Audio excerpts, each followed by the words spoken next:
Em seu livro 1984, George Orwell nos mostra uma sociedade dominada por uma ditadura absolutista e violenta, liderada por um partido único e dirigida por um personagem mitológico, o Grande Irmão. Os cidadãos da distopia viviam sob o controle absoluto, onde até mesmo os pensamentos eram vigiados. O regime se orientava por 3 princípios básicos: guerra é paz, liberdade é escravidão e ignorância é força.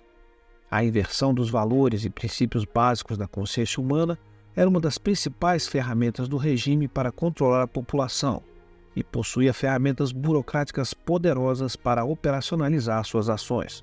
O Ministério da Paz, que era responsável por manter o país sempre em guerra, elegendo um inimigo comum a todos e desenvolvendo um elemento unificador. Ao mesmo tempo, criava um bode expiatório para responsabilizar sobre todos os problemas da sociedade.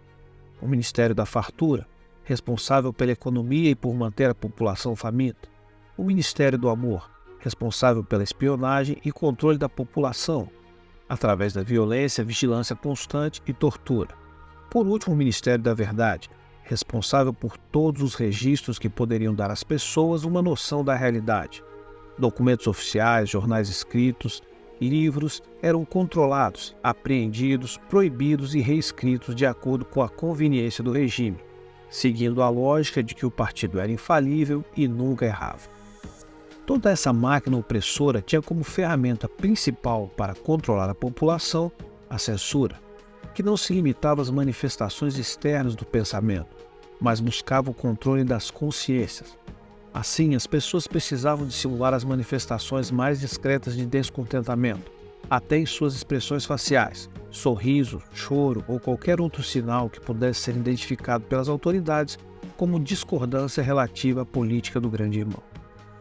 Mas o que parecia estar restrito apenas à ficção tem se tornado uma realidade cada vez mais concreta. A liberdade e diversidade de manifestação do pensamento, celebrados nos primórdios da internet, parecem cada vez mais distantes. Conceitos abstratos, vagos e indefinidos, como discurso de ódio e fake news, podem ser considerados como crimes, gerando desde o ostracismo pelo banimento das redes e até levando os acusados à prisão. Mesmo que a legislação penal não defina expressamente condutas desse tipo como crime, o que contraria um princípio consagrado na Declaração Universal dos Direitos Humanos, no artigo 11. Ninguém poderá ser culpado por qualquer ação ou omissão que, no momento, não constitua um delito perante o direito nacional ou internacional. Parece que estamos vivendo sob o dicionário da novilíngua, o idioma criado pelo Partido do Grande Irmão no livro de 1984, onde as palavras tinham seus sentidos modificados e a simples pronúncia de algumas poderia ser considerada crime. Antes de continuar, não se esqueça de deixar seu like, acionar o sino de notificações para não perder os próximos vídeos e deixar seu comentário. Assim você ajuda o nosso canal e podemos continuar a produzir vídeos de qualidade. Se nas democracias tradicionais a situação é preocupante, em alguns países do planeta o controle chega ao limiar da distopia. Os cidadãos são reféns de governos tirânicos que tentam controlar toda e qualquer informação externa a seus regimes, mantendo as pessoas sob a escravidão da ignorância, fazendo com que acredite que a vida não pode oferecer nada mais do que já possui. Vamos conhecer algum desses lugares.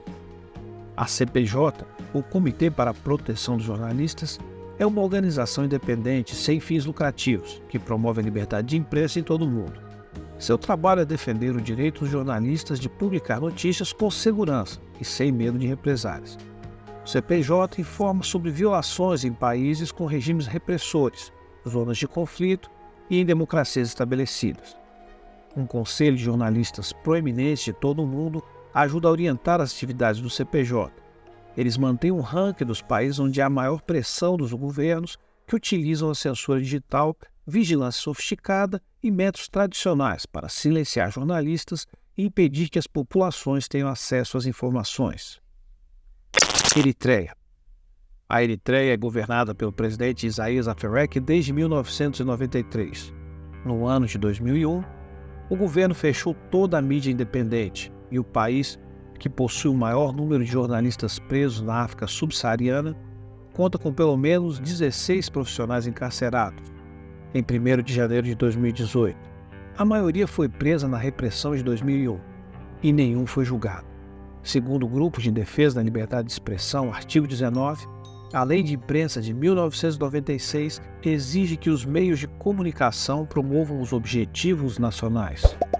O monopólio legal dos meios de comunicação é do Estado, e os jornalistas da mídia estatal trabalham sob ameaça de retaliação. Meios alternativos de informação, como a internet, transmissões via satélite ou de estações de rádio ou de pessoas no exílio, são restritas por quedas ocasionais de sinais e pela baixa qualidade da internet, que é controlado pelo governo. A distribuição da internet é muito baixa, aproximadamente 1% da população tem acesso, de acordo com a União Internacional de Telecomunicações da ONU. Para ter acesso à internet, as pessoas precisam utilizar cybercafés, onde são facilmente monitoradas. De acordo com o relatório de março de 2019 da Colaboração sobre Política Internacional de ICT para a África Oriental e Austral, o Estado tirânico é tão brutal e opressor que as ordens de interrupção do sinal de internet tornou-se uma medida desnecessária pela autocensura dos cidadãos. Em 15 de maio de 2019, a BBC informou o encerramento de suas atividades na Eritreia, pouco antes da comemoração do Dia da Independência. Com a abertura da fronteira com a Etiópia em meados de 2018, alguns jornalistas estrangeiros receberam credenciamento especial para visitar a Eritreia, de acordo com informações do jornal The Economist, mas o acesso foi rigidamente controlado. Segundo o CPJ, até 7 jornalistas podem ter falecido sob custódia do governo, mas não é possível confirmar a informação em razão do clima de medo e do rígido controle estatal. O governo recusou todos os pedidos para fornecer dados concretos sobre o destino dos jornalistas presos.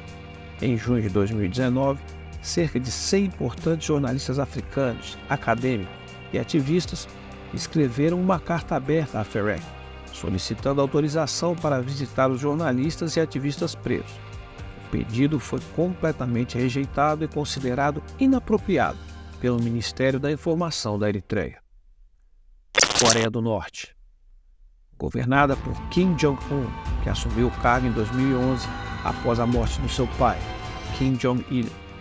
Apesar de o artigo 67 da Constituição do país afirmar a liberdade de imprensa, todas as matérias dos jornais, periódicos e de serviços de telecomunicação da Coreia do Norte têm sua origem na Agência Central Coreana de Notícias, a KCNA, que foca seus conteúdos nas declarações e atividades da liderança política, principalmente na figura do ditador.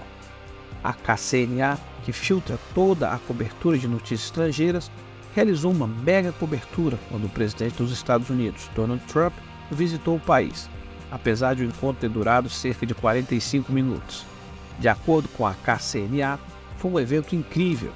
A Associated Press e a agência France Press possuem escritórios pequenos, mas seus correspondentes internacionais foram impedidos de entrar no país, detidos e expulsos.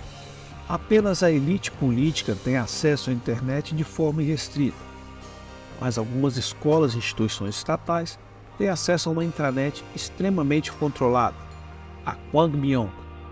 Sinais de TV e rádio estrangeiros pirateados e DVDs contrabandeados são as principais fontes de informação independente para a maioria dos norte-coreanos. O governo de Kim Jong-un intensificou o uso de bloqueadores de sinais de rádio e equipamentos avançados de detecção de rádio para impedir que as pessoas compartilhem informações. Em março de 2019, pelo menos 4 milhões de norte-coreanos assinaram um contrato com a Koreolink, a principal rede de telefonia móvel da Coreia do Norte, de acordo com o jornal sul-coreano The Hankyoreh, que citou Statistics Korea. No entanto, os assinantes não conseguem acessar conteúdo externo à Coreia do Norte. Em setembro de 2017, um tribunal norte-coreano sentenciou 2 jornalistas sul-coreanos e seus editores à morte por insultar a dignidade do país. Cuba. Governada por Miguel Díaz-Canel, após a morte de Raul Castro em 2018. O país tem acompanhado algumas melhorias nos últimos anos, como a expansão da internet móvel e o acesso Wi-Fi, mas ainda possui um ambiente mais restrito para a imprensa nas Américas. Jornais impressos e a imprensa de radiodifusão são totalmente controladas pelo Estado comunista, de partido único, e, legalmente, precisa produzir conteúdos que estejam de acordo com os objetivos da sociedade socialista. Em fevereiro de 2019, houve um referendo para provocar mudanças na Constituição. Contudo, não incluiu nenhuma alteração nas restrições de mídia. Cuba iniciou os serviços de acesso à internet em residências em 2017 e os planos de dados móveis em 2018. Mas os preços são absurdamente caros para a maioria dos cubanos. 4 GB de dados custam cerca de $30 mensais, o equivalente ao salário médio em 2017. Mesmo que a internet tenha possibilidade ou oportunidade para reportagens críticas, o provedor de serviços estatais, ETEXA, tem diretrizes claras para o bloqueio de conteúdo questionável, restringindo o acesso a blogs e plataformas que possuem críticas ao regime. As informações são de relatório do Observatório Aberto de Interferência de Rede. Jornalistas e blogueiros independentes usam sites hospedados no exterior. O governo cerceia jornalistas críticos por meio de assédio, vigilância física e online, detenções de curto prazo, invasões domiciliares e apreensões de equipamentos. Nem mesmo a cobertura de desastres naturais é livre. Vários jornalistas foram presos em outubro de 2016 e setembro de 2017 por noticiarem as consequências de furacões. Vistos para jornalistas internacionais são concedidos de forma seletiva por funcionários do governo, de acordo com o relatório Liberdade de Imprensa da Freedom House. Em abril de 2019, agentes da polícia prenderam Roberto Jesus Quiñones, colaborador do site Cubanet, na área externa do Tribunal Municipal de Guantánamo, onde ele estava cumprindo um julgamento, e o espancaram enquanto ele era transportado para a delegacia de Guantánamo. Quiñones foi assediado por autoridades cubanas no passado, está impedido de deixar o país e foi detido várias vezes, segundo a Cubanet. China. Censura além das fronteiras. Presidida por Xi Jinping desde 2013, depois de assumir o governo em substituição a Hu Jintao. Ele acumula a liderança do Partido Comunista da China desde 2012, além de também ser o chefe da Comissão Militar Central, o que o torna a autoridade política máxima. Até 2018, a Constituição chinesa permitia que o presidente só pudesse ocupar o cargo por 2 mandatos, mas Xi Jinping conseguiu alterar essa regra e atualmente não há limites para a extensão de seu mandato.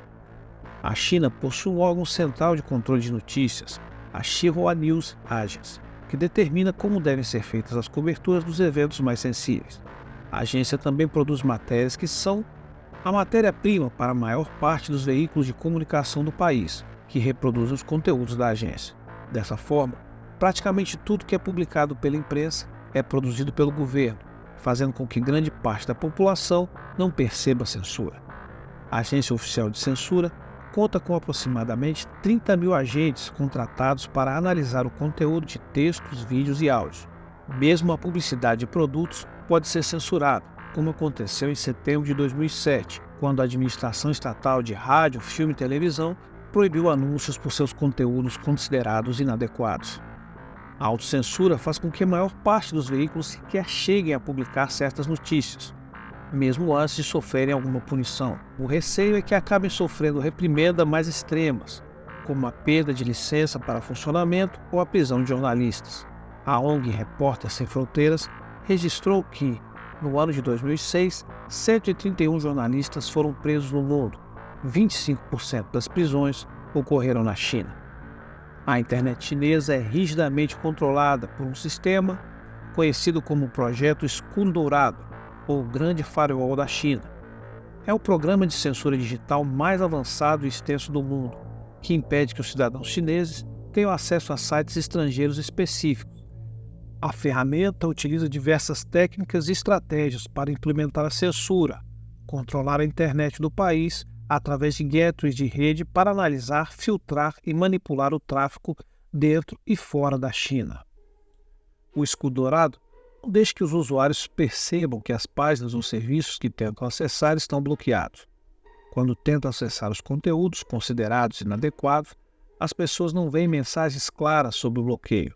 Ao contrário, são exibidas mensagens como tempo limite excedido, ou erro de conexão, ou problema de rede.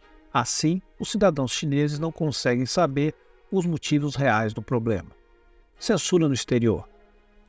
A influência do Partido Comunista Chinês sobre empresas de tecnologia que desenvolvem aplicativos de alcance global afeta cada vez mais pessoas fora da China. O WeChat, rede social mais popular da China, é utilizado por comunidades da diáspora chinesa em todo o mundo e é monitorado e censurado pelo governo de Pequim. Em 2019, um americano no Texas teve sua conta encerrada por discutir a eleição em Hong Kong, onde a maioria dos candidatos que apoiavam Pequim perdeu. Em 2017, Jenny Kwon, membro do parlamento canadense, teve uma mensagem para seus eleitores deletada por censores chineses ao discutir protestos em favor da democracia. Ela havia feito uma declaração sobre o movimento Umbrella, em Hong Kong, na qual elogiou os jovens que se levantaram e lutaram por aquilo que acreditavam e pela liberdade e melhoria de sua sociedade. Em 2019, um médico nos Estados Unidos foi impedido de publicar artigos em grupos de bate-papo no WeChat, depois de parar de publicar conteúdos políticos e voltar a postar mensagens triviais e artigos sobre música, recuperou sua capacidade de comunicação na rede. O TikTok, que também é um aplicativo chinês, recentemente suspendeu a conta de uma adolescente americana de Nova Jersey, após a jovem fazer o upload de um vídeo sobre a perseguição do governo chinês aos uigures. Apesar da plataforma negar que a medida estivesse relacionada à publicação, documentos revelados pelo jornal The Guardian mostram que o TikTok tem um histórico de censurar conteúdos que desagradem o governo chinês. Brasil. Apesar de todas as restrições de conteúdos, suspensões de contas e vigilância ideológica, de acordo com um estudo divulgado pela ProxyRec, o Brasil ainda está entre as 10 nações com a menor restrições da internet no mundo. O relatório analisa os seguintes tópicos: o número de pessoas online por 100 mil habitantes, a pontuação de censura, que leva em conta fatores como restrição de torrents, pornografia, mídia política, mídias sociais, VPNs e aplicativos de mensagem, restrições de mídias sociais, países que baniram ou restringiram fortemente as mídias sociais, pontuação de liberdade, de acordo com a Freedom House. Mas se quer ter acesso total e protegido a todo o conteúdo disponível na rede, ou tem medo de perder sua liberdade digital, existem formas de driblar a censura na internet. Como driblar a censura na internet? Existem diversas técnicas para contornar os bloqueios e filtragem de conteúdos, tanto os realizados pelos provedores de internet quanto pelos governos. Entretanto, elas podem exigir conhecimento técnico um pouco mais avançado ou prejudicar muito a experiência na internet. Dessa forma, vamos nos concentrar nas estratégias mais simples, que podem ser utilizadas gratuitamente pela maioria dos usuários comuns, garantindo liberdade sem prejudicar a usabilidade. VPN. A Virtual Private Network, ou rede privada virtual, é utilizada para se estabelecer uma conexão de rede protegida ao utilizar redes públicas. Através da utilização da VPN, seu tráfego é criptografado na internet, disfarçando sua identidade online. Dessa forma, é mais difícil para terceiros rastrearem suas atividades online e roubar seus dados. A criptografia ocorre em tempo real. Ao usar uma VPN, seu endereço IP é ocultado, deixando que a rede redirecione você por meio de um servidor remoto, especialmente configurado, executado por um host VPN. Isso significa que se você navegar online com uma VPN, o servidor VPN se tornará a fonte de seus dados. Seu provedor de serviço de internet, ISP, e pessoas mal intencionadas não vão conseguir ver quais os sites você visita ou quais os dados você recebeu ou enviou. É uma espécie de filtro que transforma todos os seus dados em rabiscos. Mesmo que seus dados sejam capturados, eles não poderiam ser lidos. Dados não criptografados podem ser vistos por qualquer pessoa que tenha acesso à rede. Com uma VPN, os hackers e criminosos cibernéticos não podem decifrar esses dados. Ao utilizar uma VPN, é como se você estivesse utilizando um computador em um servidor de outro país. Sua localização real não pode ser determinada. Além disso, a maioria dos serviços VPN não armazena registro de suas atividades. Mesmo que alguns serviços de VPN registrem sua navegação, eles não repassam essas informações a terceiros. Dessa forma, qualquer registro potencial do seu computador de usuário permanece permanentemente oculto. Seu servidor de internet geralmente configura sua conexão quando você acessa a internet. O serviço rastreia suas atividades por meio de um endereço IP. Seu tráfego de rede é roteado pelos servidores do seu servidor de internet, que pode registrar e divulgar tudo o que você faz online. Mesmo que sua empresa de fornecimento de internet pareça segura, ela pode compartilhar seu histórico de navegação com empresas, polícia, governo ou pessoas interessadas em seus dados. Os servidores das empresas também podem sofrer ataques de criminosos cibernéticos e, caso forem hackeados, seus dados pessoais e privados podem ser comprometidos. As VPNs podem te proteger principalmente se você se conecta regularmente a redes Wi-Fi públicas. Nelas, os usuários estão vulneráveis ao monitoramento de seu tráfego de internet e podem ter seus dados roubados, incluindo senhas, dados pessoais, informações de pagamento ou até mesmo toda a sua identidade. A Global Web Index divulgou que o número de usuários de VPNs no mundo aumentou mais de 4 vezes entre 2016 e 2018. Em países como Tailândia, Indonésia e China, onde o uso da internet é restrito e censurado, 1 em cada 5 usuários de internet utilizam uma VPN. Nos Estados Unidos, Grã-Bretanha e Alemanha, a proporção de usuários de VPN gira em torno de 5% dos usuários. Mesmo utilizando VPNs, os governos podem tentar barrar ou filtrar sua navegação. Mas, para conseguir impor censura, os governos precisam fazer listas negras de IPs dos servidores de cada serviço de VPN. De qualquer forma, os serviços de VPN podem adquirir novos IPs, criando assim uma disputa de gato e rato. Formas menos tecnológicas para evitar que os cidadãos temerem censura incluem banir os serviços de VPN por decreto de lei, monitorar, espionar, controlar os provedores de internet. Também podem ser feitas campanhas desinformativas sobre os riscos de VPNs. De fato, há riscos, especialmente se forem gratuitas e maliciosas. Além, é claro, de decisões mais autoritárias, como desligar a internet inteira, o que não seria inédito, como já aconteceu em Mianmar em 2021, na Belarus em 2020, na Índia em 2019 e 2020, no Sudão em 2019, no Irã em 2019, em Camarões em 2017 e inúmeras vezes na Etiópia. Tor. O Tor é um navegador, ou seja, um aplicativo, software que permite o acesso à internet. Através de um navegador, você pode acessar um site e transitar por eles. Mas a rede Tor protege a sua privacidade e anonimato. Usando o Tor, você pode aproveitar 2 funcionalidades imprescindíveis para a sua segurança digital e acesso aos conteúdos. 1. Seu provedor de internet, assim como toda pessoa que tentar monitorar a sua conexão local, não conseguirá rastrear seus movimentos na internet, nem os nomes e endereços dos sites que você visitar. 2. Os operadores dos sites e serviços que você usa e qualquer um que os assiste verão uma conexão proveniente da rede Tor, em vez de seu endereço real na internet, o IP, e não saberão quem é você, a menos que você se identifique explicitamente. O navegador Tor foi projetado para impedir que sites coletem suas impressões digitais, informações que possam te identificar, extraídas a partir das configurações de seu navegador. Além disso, o Tor não mantém nenhum histórico de navegação.